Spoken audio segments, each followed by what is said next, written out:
Suma teológica de Santo Tomás de Aquino. Cuestión 1. ¿Qué es y qué comprende la doctrina sagrada? Para encuadrar debidamente el plan que nos hemos trazado, es imprescindible que antes de nada averigüemos qué es y qué comprende la doctrina sagrada. Esta cuestión plantea y exige respuesta a 10 problemas. 1. ¿Es o no es necesaria? 2. ¿Es o no es ciencia? 3. ¿Es una o múltiple? 4. ¿Es especulativa o práctica? 5. ¿Es o no es comparable con otras ciencias? 6. ¿Es o no es sabiduría? 7. ¿Cuál es su sujeto? 8. ¿Es o no es argumentativa? 9. ¿Debe o no debe utilizar expresiones metafóricas o simbólicas? 10. ¿Puede o no puede exponer textos de la Sagrada Escritura en varios sentidos? Artículo 1. ¿Es o no necesario que además de las materias filosóficas haya otra doctrina? Objeciones por las que parece que no es necesario que además de las materias filosóficas haya otra doctrina. 1. Dice Eclo 3:22. No pretendas alcanzar lo que no puedes. Así pues, el hombre no debe pretender asimilar lo que excede su capacidad de entender, puesto que lo que entra dentro de su capacidad de entender es suficientemente tratado por las materias filosóficas, parece del todo superfluo que además de estas materias haya otra doctrina. 2. Aún más. No hay doctrina si no trata del ser, pues sólo se puede conocer lo verdadero, que es lo mismo que decir ser. Pero las materias filosóficas abarcan el estudio de todos los seres, incluido Dios. De ahí que, tal como nos consta por el filósofo en el libro 6 de la Metafísica, una parte de la filosofía sea llamada teología. Así pues, no fue necesario que además de las materias filosóficas hubiera otra doctrina. En cambio, está lo que dice 2 Timoteo 3:16. Toda escritura divinamente inspirada sirve para enseñar, argüir, corregir, formar para la justicia. Ahora bien, la escritura divinamente inspirada no entra dentro del campo de las materias filosóficas, ya que éstas son el resultado de la razón humana solamente. De donde se sigue que tiene sentido que además de las materias filosóficas haya otra ciencia divina, divinamente inspirada. Solución. Hay que decir, para la salvación humana fue necesario que además de las materias filosóficas cuyo campo analiza la razón humana, hubiera alguna ciencia cuyo criterio fuera la revelación divina. Y esto es así porque Dios, como fin al que se dirige el hombre, excede la comprensión a la que puede llegar solo la razón. Dice Isaías 64:4, Dios, nadie ha visto lo que tienes preparado para los que te aman, solo tú. El fin tiene que ser conocido por el hombre para que hacia él pueda dirigir su pensar y su obrar. Por eso fue necesario que el hombre, para su salvación, conociera por revelación divina lo que no podía alcanzar por su exclusiva razón humana. Más aún, lo que de Dios puede comprender la sola razón humana, también precisa la revelación divina, ya que con la sola razón humana la verdad de Dios sería conocida por pocos, después de muchos análisis y con resultados plagados de errores. Y sin embargo, del exacto conocimiento de la verdad de Dios depende la total salvación del hombre, pues en Dios está la salvación. Así pues, para que la salvación llegara a los hombres de forma más fácil y segura, fue necesario que los hombres fueran instruidos acerca de lo divino por revelación divina. Por todo ello se deduce la necesidad de que además de las materias filosóficas, resultado de la razón, hubiera una doctrina sagrada, resultado de la revelación. Respuesta a las objeciones. 1. A la primera hay que decir, el hombre no debe analizar con sus solas fuerzas naturales lo que excede su comprensión. Sin embargo, esto que le excede ha sido revelado por Dios para ser aceptado por la fe. De ahí que el texto aquel continúe diciendo, versículo 25, te han sido mostradas muchas cosas que están por encima del hombre. En estas cosas se centra la doctrina sagrada. 2. A la segunda hay que decir, a diversos modos de conocer diversas ciencias. Por ejemplo, tanto el astrólogo como el físico pueden concluir que la Tierra es redonda, pero mientras el astrólogo lo deduce por algo abstracto, la matemática, el físico lo hace por algo concreto, la materia.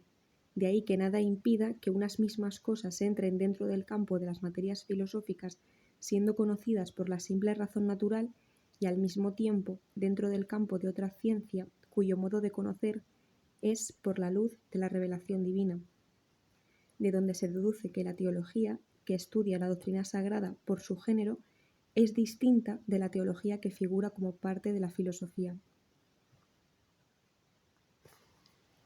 Artículo 2. ¿La doctrina sagrada es o no es ciencia? Objeciones por las que parece que la doctrina sagrada no es ciencia. 1. Toda ciencia deduce sus conclusiones partiendo de principios evidentes, pero la doctrina sagrada las deduce partiendo de los artículos de fe que no son evidentes, ya que no son admitidos por todos.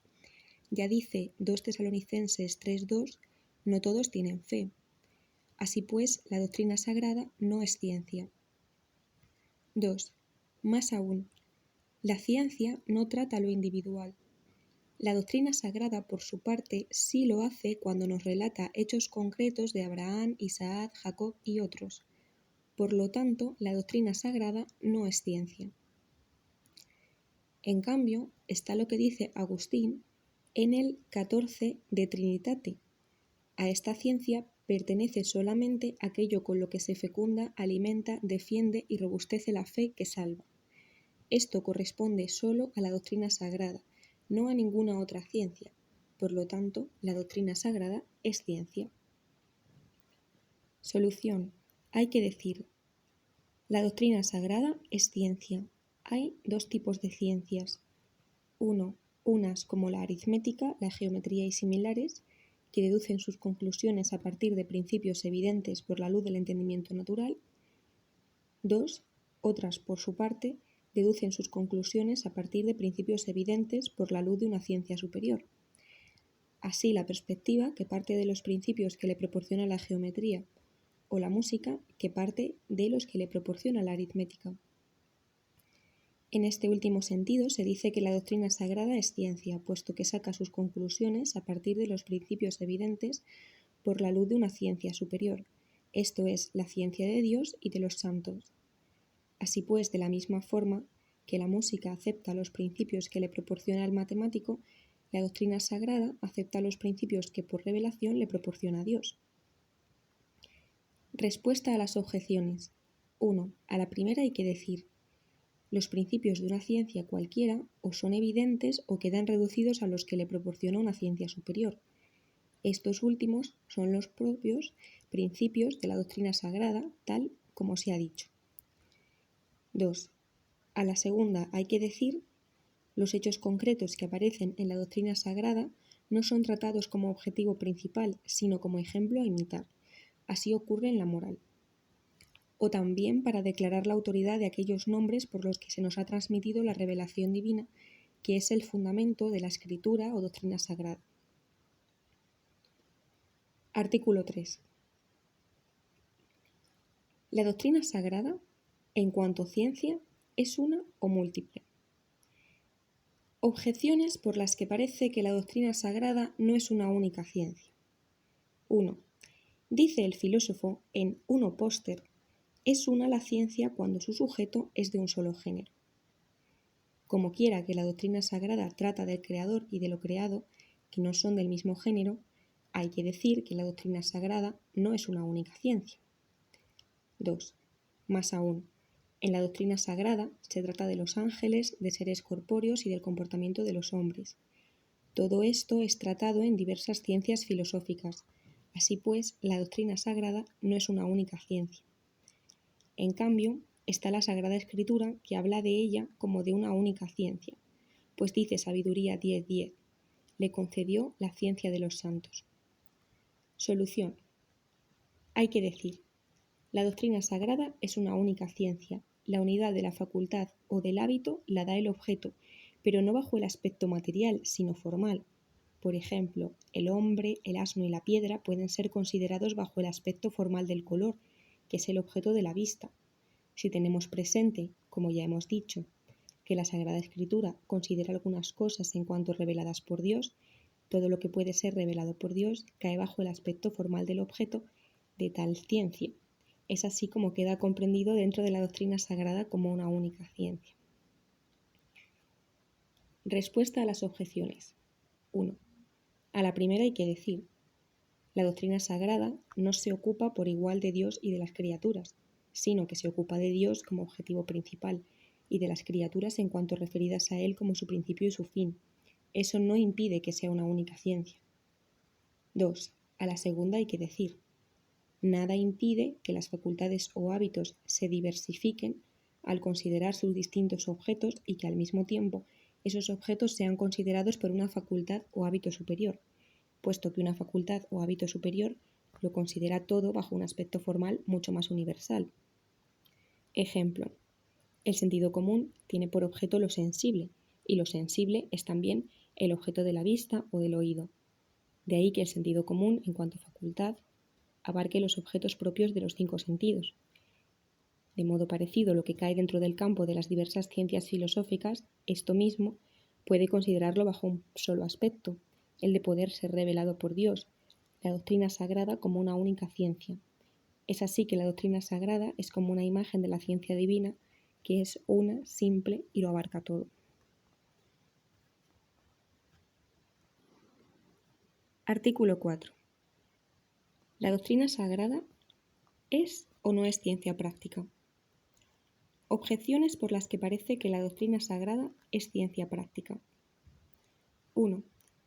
Tal y como dice el filósofo en la segunda parte de la Metafísica, el fin de la práctica es la acción.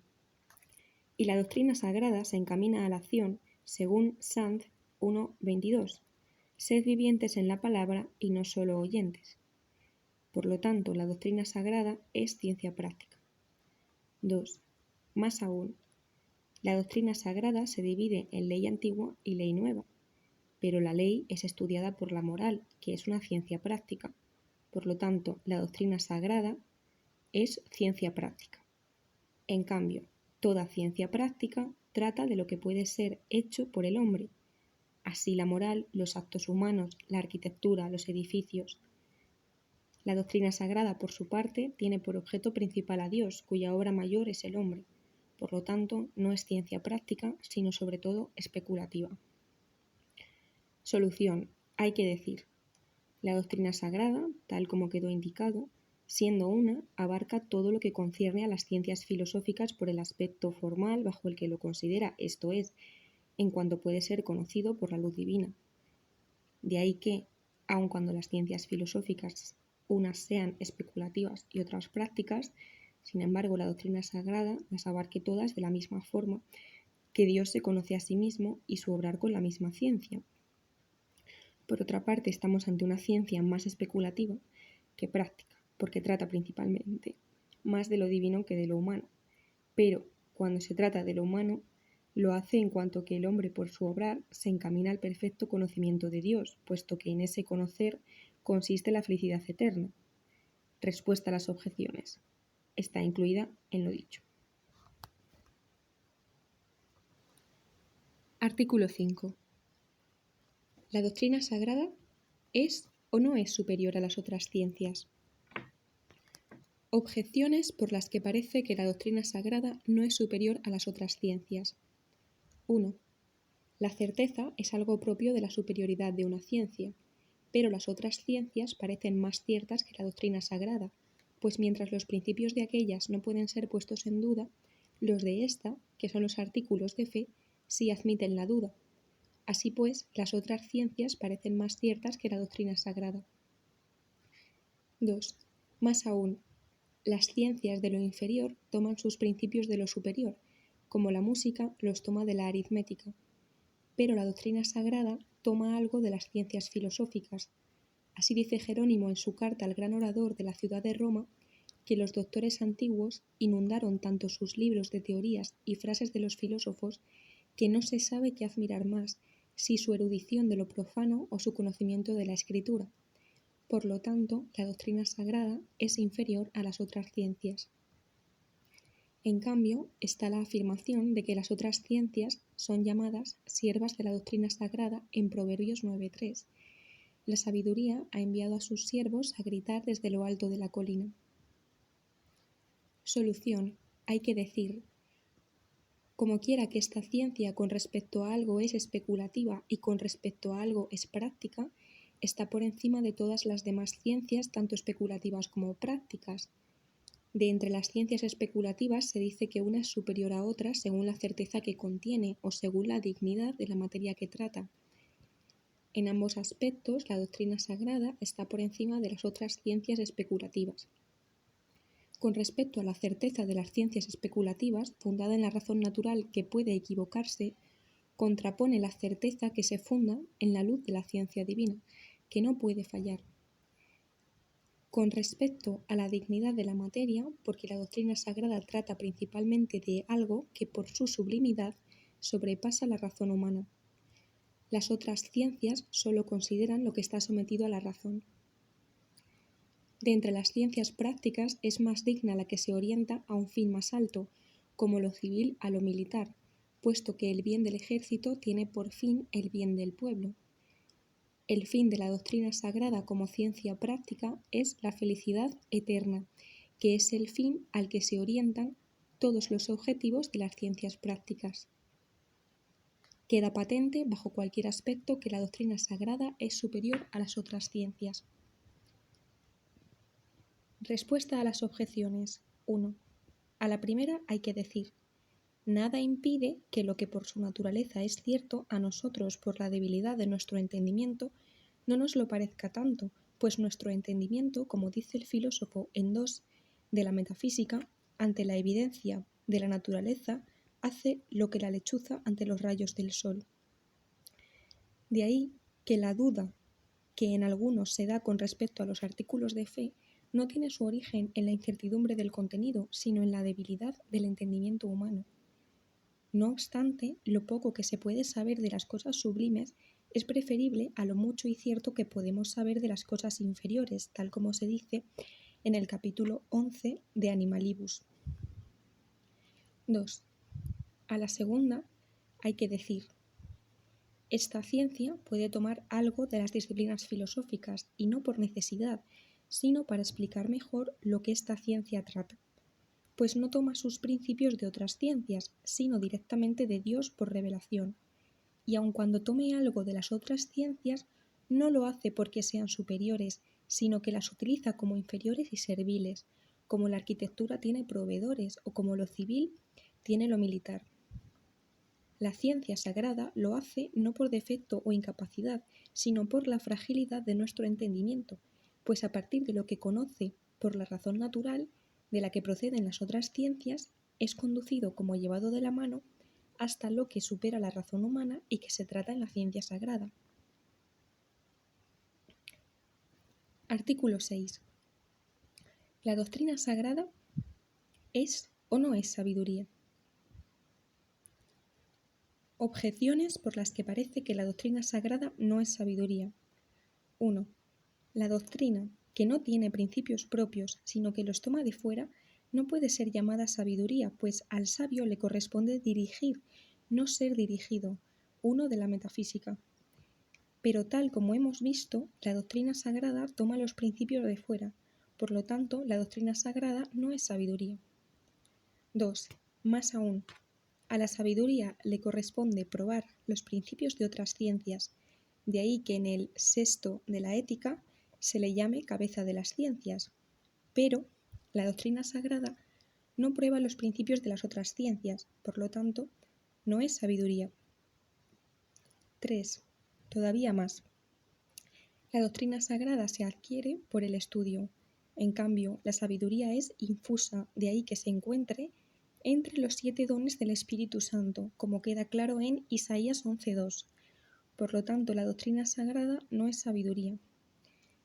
En cambio, está lo que dice Deuteronomio 4:6 al principio de la ley. Esta es nuestra sabiduría y nuestro modo de entender entre los pueblos.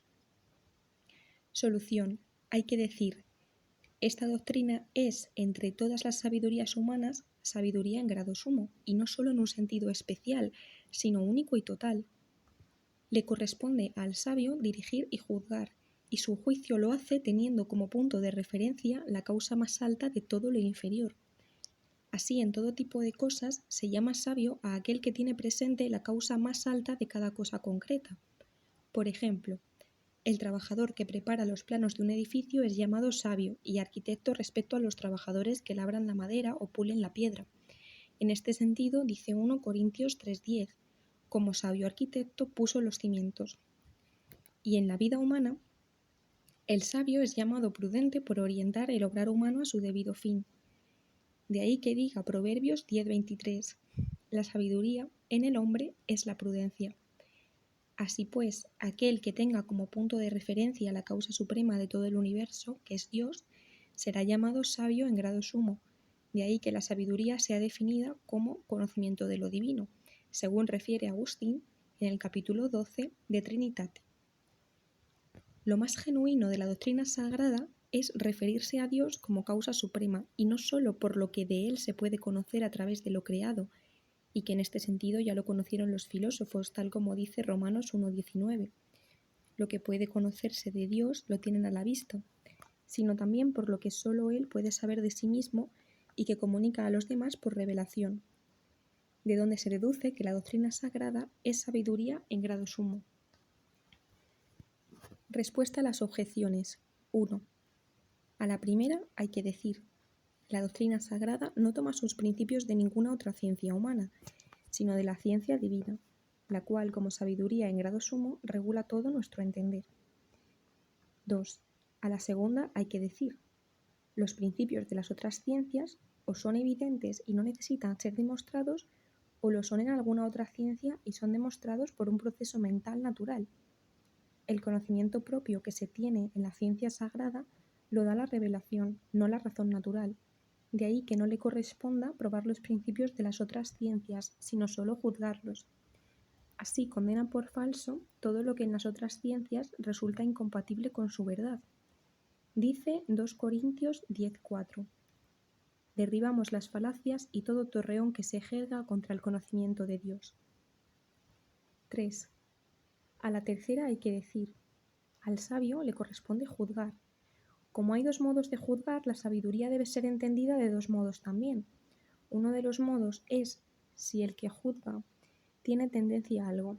Por ejemplo, el virtuoso juzgará rectamente todo lo que se refiere a lo virtuoso, pues él tiende a ello. De ahí lo que se dice en el capítulo 10 de la Ética. El virtuoso es la regla y medida de los actos humanos. Otro modo de juzgar es juzgar por conocimiento.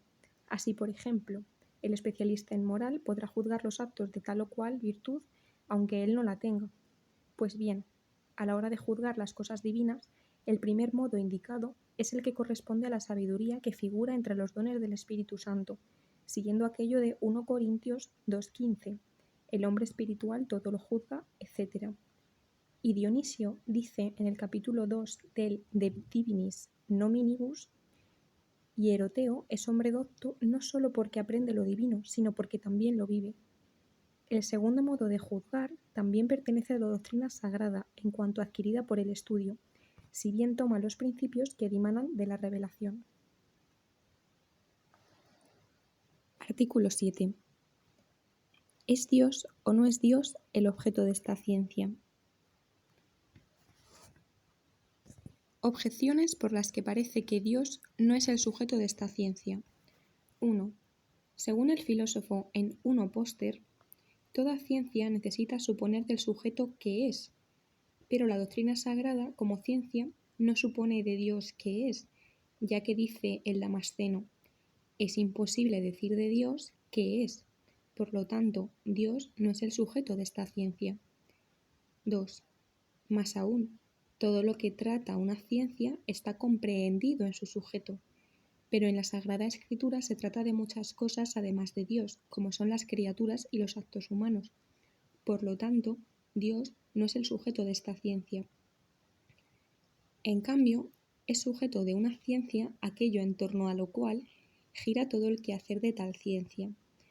La ciencia sagrada gira en torno a Dios, tanto que se la llama teología, que es casi como decir tratado sobre Dios, Por lo tanto, Dios es el sujeto de esta ciencia.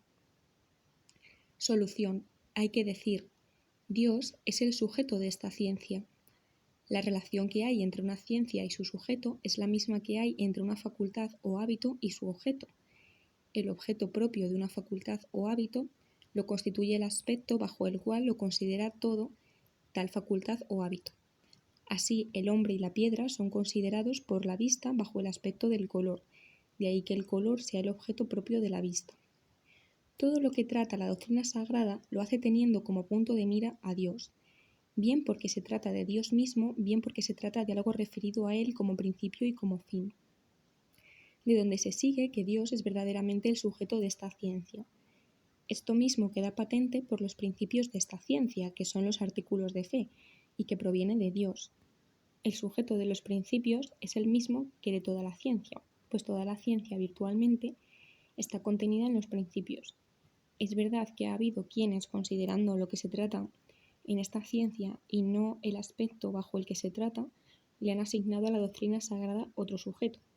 Por ejemplo, los hechos y los signos, o la obra de la reparación, o el Cristo total, esto es, la cabeza y los miembros. Cierto que en esta ciencia se trata de todo esto, pero siempre en cuanto referido a Dios. Respuesta a las objeciones. 1. A la primera hay que decir, aun cuando no podamos decir de Dios qué es, en esta doctrina sagrada tomamos sus efectos de naturaleza o de gracia como sustituto de la definición para poder analizar lo que en esta doctrina se dice de Dios. Esto mismo hacen algunas ciencias filosóficas que por el efecto demuestran algo de la causa, habiendo tomado el efecto como sustituto de la definición de causa. 2. A la segunda hay que decir, todo lo que se trata en la doctrina sagrada está comprendido en Dios, no como partes o especies o accidentes suyos, sino en cuanto de algún modo referido a Él mismo.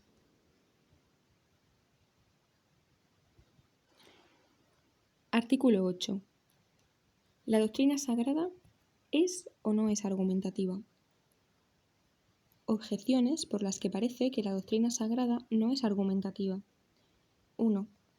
Dice Ambrosio en el 1.1 de Fide Católica, donde se busque la fe, quita los argumentos. Pero en esta doctrina lo que se busca principalmente es la fe, como dice Juan 20:31. Estas cosas han sido escritas para que creáis. Por lo tanto, la doctrina sagrada no es argumentativa. 2. Más aún, si es argumentativa, su argumento radica en la autoridad o en la razón. Si argumenta desde la autoridad, no sería propio de su dignidad, pues el argumento desde la autoridad es el más débil de los argumentos según Boecio. Si argumenta desde la razón, no sería propio de su fin, pues dice Gregorio, la fe no tiene ningún mérito allí donde la razón humana aporta la evidencia. Por lo tanto, la doctrina sagrada no es argumentativa. En cambio, está lo que dice del obispo la carta a Tito 1.9. Debe ser adicto a la doctrina auténtica, así será capaz de predicar una enseñanza sana y de rebatir a los adversarios. Solución. Hay que decir, así como las otras ciencias no argumentan para probar sus principios, sino que partiendo de tales principios argumentan para demostrar otras cosas que hay en ellas, de la misma forma la doctrina sagrada no argumenta para probar sus principios, los artículos de fe, sino que a partir de ellos argumenta para probar otra cosa. Por ejemplo, el apóstol en 1 Corintios 15:12, partiendo de la resurrección de Cristo, argumenta para probar la resurrección de la humanidad. Sin embargo, hay que tener presente que dentro de las ciencias filosóficas, las inferiores ni prueban sus principios ni discuten contra quien los niega, sino que dejan que esto lo hagan las superiores. La metafísica, que es la suprema de las ciencias filosóficas, discute contra quien niega sus principios, siempre que éste esté de acuerdo en algo, pues si el interlocutor lo niega todo, a la metafísica no le es posible discutir con él, aunque sí puede resolver sus problemas. Como quiera que la Sagrada Escritura no tiene por encima como superior otra ciencia, discute con quien niega sus principios. Si éste está de acuerdo en algo de los principios que se tienen por revelación, entonces argumenta. Así, con la autoridad de la Sagrada Escritura discutimos contra los herejes, y con un artículo de fe lo hacemos contra quien niega otro. Si por otra parte el interlocutor lo niega todo, ya no hay posibilidad de hacerle ver con razones los artículos de fe, aunque sí se pueden resolver los problemas que plantee contra la fe, si es que lo hace, pues la fe se fundamenta en la verdad infalible, y lo que es contrario a la verdad no es demostrable, de donde se sigue que los razonamientos que se presentan contra la fe no son demostraciones inapelables, sino argumentos rebatibles. Respuesta a las objeciones. 1. A la primera hay que decir: aun cuando los argumentos de razón no sean capaces de poder probar lo que es de fe, sin embargo la doctrina sagrada, partiendo de los artículos de fe, puede deducir otras verdades de fe, como se ha dicho. 2. A la segunda hay que decir: argumentar por autoridad es lo más genuino de la doctrina sagrada, puesto que, como quiera que los principios de esta doctrina han sido establecidos por revelación, es necesario creer en la autoridad que dimana de aquellos a quienes les ha sido hecha la revelación. Esto no anula la dignidad de la doctrina sagrada, pues el argumento por autoridad fundada en la razón humana es muy débil, mientras que el argumento por autoridad fundada en la revelación divina es muy sólido. Sin embargo, la doctrina sagrada hace uso también de la razón humana, y no para probar cosas de fe, eso sería suprimir el mérito de la fe, sino para demostrar algunas otras cosas que se tratan en la doctrina sagrada. Como quiera que la gracia no suprime la naturaleza, sino que la perfecciona, es necesario que la razón natural esté al servicio de la fe, de la misma forma que la tendencia natural de la voluntad se somete a la caridad. De ahí lo que dice el apóstol en 2 Corintios 10:5: cogemos prisionero todo pensamiento humano sometiéndolo a Cristo. De ahí que la doctrina sagrada use también la autoridad de aquellos filósofos en aquello que por esfuerzo natural pudieran conocer de la verdad. Así Pablo, en Hechos 17:28, trae a colación lo dicho por Arato. Como lo dicen incluso algunos de vuestros poetas, somos estirpe de Dios. No obstante, no hay que olvidar que la doctrina sagrada usa estas autoridades como argumentos que no le son propios, y por tanto solo como probables. Las autoridades que dimanan de la escritura canónica son argumentos usados como propios e imprescindibles. Las autoridades que dimanan de otros doctores de la Iglesia son argumentos usados como si fueran propios, pero como probables. Nuestra fe se fundamenta en la revelación hecha a los profetas y a los apóstoles, los cuales escribieron los libros canónicos, no en la revelación hipotéticamente hecha a otros doctores. Por eso dice Agustín en su carta a Jerónimo: solo en los libros de la Escritura, llamados canónicos, he depositado el honor de aceptar y creer sin reservas que su autor no se equivocó al escribirlos. Los demás libros, por muy grande que sea la santidad y la doctrina que en ellos puedo encontrar, no por eso los acepto por verdaderos sin más, a pesar de que sus autores vivieron y escribieron como santos y sabios. Artículo 9. La Sagrada Escritura debe o no debe utilizar metáforas. Objeciones por las que parece que la Sagrada Escritura no debe utilizar metáforas. 1. No parece que le incumba a la doctrina sagrada, la suprema entre las ciencias, como ha quedado establecido, hacer uso de lo que es propio de las doctrinas de más baja categoría. Manejar comparaciones e imágenes es lo peculiar de la poética, la de menor categoría entre todas las doctrinas. Por lo tanto, a la ciencia sagrada no le compete usar metáforas. 2. Más aún, la doctrina sagrada parece destinada a desvelar la verdad.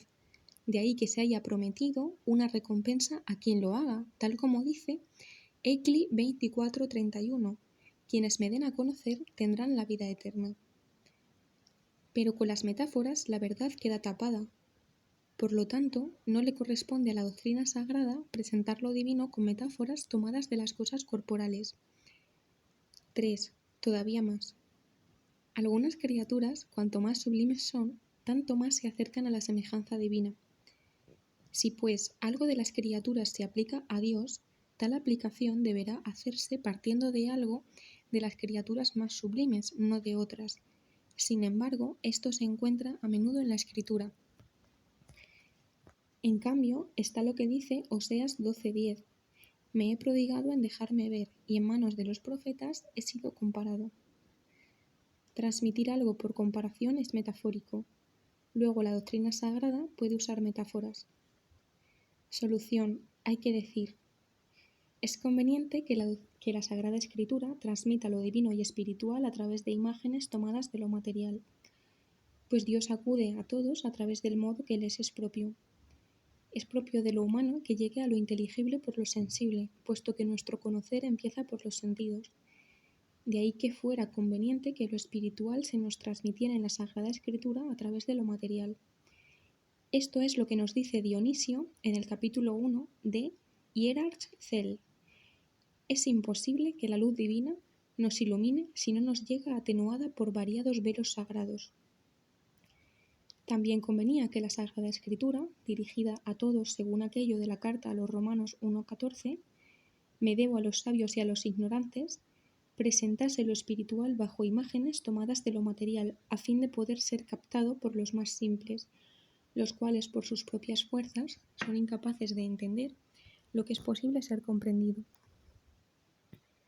Respuesta a las objeciones. 1. A la primera hay que decir: el poeta usa metáforas para ofrecer una imagen, pues la imagen por naturaleza agrada al hombre. Sin embargo, la doctrina sagrada las usa porque el hombre las necesita y le son útiles, como hemos dicho. 2. A la segunda hay que decir: la luz de la revelación divina no desaparece por las figuras sensibles con las que se rodea, como dice Dionisio, sino que permanece siendo lo que es, de tal manera que no deja que las mentes a las que se hace la revelación se queden en las imágenes, sino que las eleva para entender lo que es posible ser comprendido. De este modo, aquellos a quienes se les revela algo pueden enseñarlo también a otros. Por eso, lo que en algún lugar de la escritura se transmite simbólicamente, en otros se hace explícitamente. La misma sombra en que aparece la revelación por las imágenes es útil tanto para que los estudiosos investiguen más como para que queden sin sentido las risas de los incrédulos, de quienes dice Mateo 7:6: no deis lo santo a los perros. 3. A la tercera hay que decir: tal como escribe Dionisio en el capítulo 2 de Hierarch Cael, es preferible que lo divino se transmita en la escritura bajo el ropaje simbólico de cuerpos viles que de cuerpos nobles, y esto por 3 razones. 1. La primera, porque de este modo se aleja al hombre del error, pues queda patente que lo simbólico no se dice de lo divino como propiedad, cosa que podría pensarse si lo simbólico se tomara de cuerpos nobles, y esto lo pensaría todavía más quien no conociera más que cuerpos nobles. La segunda, porque este modo de conocer es el más adecuado para hablar de Dios en esta vida, pues nos es más claro lo que Él no es que lo que es. Por eso, las imágenes tomadas de lo menos parecido a Él nos llevan a considerarlo por encima de lo que nosotros podemos pensar y decir. 3. La tercera, porque así lo divino queda tapado para ojos indignos. Artículo 10. El texto de la Sagrada Escritura ¿tiene o no tiene varios sentidos? Objeciones por las que parece que el texto de la Sagrada Escritura no tiene varios sentidos. Estos son el histórico o literal, el alegórico, el tropológico o moral, el anagógico. 1. La multiplicidad de sentidos en un texto engendra confusión y desengaño y quita fuerza al argumento. De ahí que la argumentación no parta de proposiciones de varios sentidos so pena de ofrecer meros sofismas. La Sagrada Escritura debe ser capaz de mostrar la verdad sin ningún tipo de sofisma. Por lo tanto, un mismo texto de la Escritura no puede tener varios sentidos. 2. Más aún, dice Agustín en el libro De Utilitate Credendi, la escritura llamada Viejo Testamento se nos transmite de 4 formas: histórica, filológica, analógica y alegórica. Estas 4 formas parecen completamente distintas de los 4 sentidos citados. Por lo tanto, no parece conveniente que un mismo texto de la escritura se explique según estos 4 sentidos. 3. Todavía más, amén de los 4 sentidos citados, hay otro, el parabólico. En cambio, está lo que dice Gregorio en el 20 Moralium. Por su modo de hablar, la Sagrada Escritura está por encima de todas las ciencias, pues con un mismo texto relata un hecho y revela un misterio. Solución: hay que decir, el autor de la Sagrada Escritura es Dios, y Dios puede no solo adecuar la palabra a su significado, cosa que por lo demás puede hacer el hombre, sino también adecuar el mismo contenido. Así, de la misma forma que en todas las ciencias los términos expresan algo, lo propio de la ciencia sagrada es que el contenido de lo expresado por los términos a su vez significa algo. Así pues, el primer significado de un término corresponde al primer sentido citado, el histórico o literal, y el contenido de lo expresado por un término a su vez significa algo. Este último significado corresponde al sentido espiritual, que supone el literal y en él se fundamenta. Este sentido espiritual se divide en tres. Como dice el apóstol en la carta a los Hebreos 7:19, la antigua ley es figura de la nueva, y esta misma nueva ley es figura de la futura gloria, como dice Dionisio en Eclesiástica Hierarchia. También en la nueva ley, todo lo que ha tenido lugar en la cabeza es signo de lo que nosotros debemos hacer. Así pues, lo que en la antigua ley figura la nueva, corresponde al sentido alegórico. Lo que ha tenido lugar en Cristo o que va referido a Cristo y que es signo de lo que nosotros debemos hacer, corresponde al sentido moral. Lo que es figura de la eterna gloria corresponde al sentido anagógico. El sentido que se propone el autor es el literal. Como quiera que el autor de la Sagrada Escritura es Dios, el cual tiene exacto conocimiento de todo al mismo tiempo, no hay inconveniente en que el sentido literal de un texto de la Escritura tenga varios sentidos, como dice Agustín en el capítulo 12 de las Confesiones. Respuesta a las objeciones. 1. A la primera hay que decir: la diversidad de sentidos no engendra ningún equívoco o cualquier otro tipo de ambigüedad, pues como ha quedado dicho, estos sentidos no se multiplican porque un mismo término tenga muchos significados, sino porque el contenido de lo significado por los términos puede significar otra cosa. En este sentido, nada en la escritura se presta a confusión, puesto que todos los sentidos parten de uno, el literal. Solo del sentido literal puede partir el argumento, no del alegórico, tal como dice Agustín en su carta a Vicente el Donatista. Sin embargo, no por eso se echa a perder algo de la Sagrada Escritura, puesto que si en el sentido espiritual hay algún contenido necesario de la fe, la Sagrada Escritura en algún otro lugar lo transmite explícitamente en sentido literal. 2.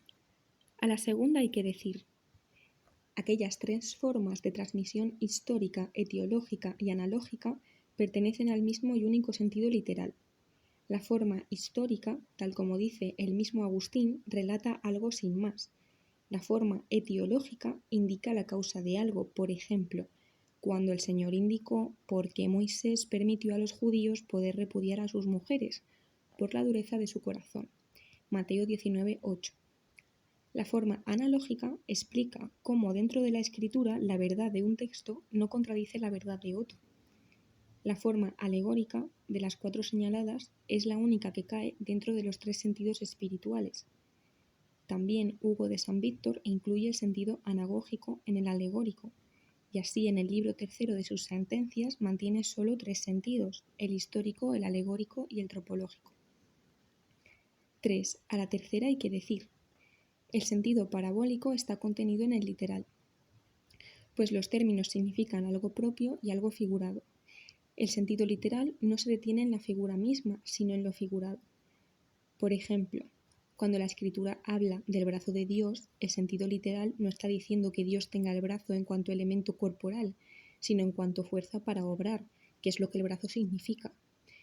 Queda claro que lo falso no puede fundamentarse en el sentido literal de la Sagrada Escritura.